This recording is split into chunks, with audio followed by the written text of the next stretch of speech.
আসসালামু আলাইকুম, কেমন আছেন সবাই? আশা করি ভালো আছেন। আলহামদুলিল্লাহ আমিও ভালো আছি।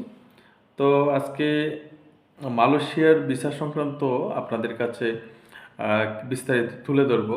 তো যারা আমার চ্যানেলটি সাবস্ক্রাইব করেন নাই অবশ্যই সাবস্ক্রাইব করবেন।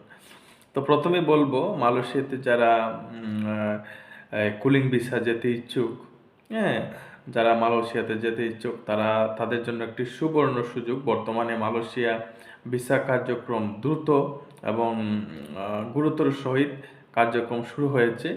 আমরা ইতিমধ্যে জানি যে কয়েকটি নিউজ এবং কয়েকটি পত্রিকাতে আমরা অলরেডি পেয়েছি যে মালয়েশিয়া থেকে বাংলাদেশ সহ নেপাল, ইন্ডিয়া বিভিন্ন দেশ থেকে তারা মালয়েশিয়াতে লোক নিচ্ছে। বিভিন্ন পাম অয়েল কোম্পানি, বিভিন্ন স্ট্রবেরি কোম্পানি, বিভিন্ন ফুড ফ্যাক্টরিতেও তারা অলরেডি নিয়োগ নিচ্ছে। তো আমরা জানি যে ভিসা হচ্ছে, সুতরাং টেনশনের কিছু নেই। আপনারা যারা মালয়েশিয়া যেতে ইচ্ছুক তারা অবশ্যই মালয়েশিয়া যেতে পারবেন। আপনাদের সবচেয়ে গুরুত্বপূর্ণ যে বিষয় সেটা হলো ভালো এজেন্সির মাধ্যমে আপনাকে অ্যাপ্লাই করতে হবে।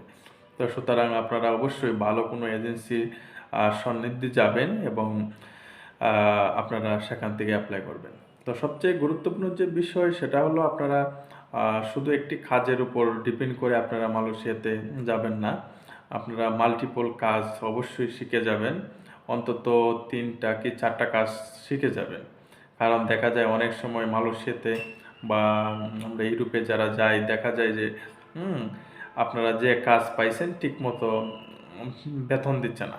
কোম্পানি আপনাদেরকে স্যালারি দিচ্ছেন না, সেক্ষেত্রে আপনারা অন্য কাজে সুইচ করতে পারবেন। সেই ক্ষেত্রে আপনাকে অবশ্যই কাজ শিখে যাবেন, অন্তত ২টা বা ৩টা কাজ শিখে যাবেন। আমি বলবো আপনারা সবচেয়ে ভালো হয় যদি আপনারা ওয়েল্ডার বা স্কাফ ফোল্ডারের কাজ শিখে যান। ওই দেশে ওই কনস্ট্রাকশনের লেভেলের যে কাজগুলোতে খুব ভালো স্যালারি দেয়। আর আরেকটা বিষয় সেটা হলো আপনারা যদি কোনো শেফ বা রেস্টুরেন্টে কাজ শিখে যান তাহলে দেখা যাবে কি আপনারা ভালো একটা স্যালারি পাবেন সেখানে। তো যে নিয়োগ অলরেডি আমরা পেয়েছি সেই নিয়োগের যে স্যালারি বা বেতন সেটা আসলেই মানসম্মত বেতন না, হ্যাঁ? যে এটা আসলে অনেক কঠিন কাজ। তো আমি বলবো আপনারা যারা যাবেন অবশ্যই দালালের কপ্পরে পড়বেন না। আর আপনাদের যদি যেতে সমস্যা হয় বা কোনো এজেন্সি না পান অবশ্যই আমাকে নক করবেন, আমি আপনাদেরকে ঠিকানা বলে দেব। আর মালয়েশিয়া ভিসা সংক্রান্ত যদি আপনার যে কোনো বিষয়ে আপনার মনের ভিতরে থাকে অবশ্যই আমাকে কমেন্টস করবেন। আমি আপনাদেরকে উত্তর দিতে বদ্ধপরিকর, সবসময় আমি প্রস্তুত।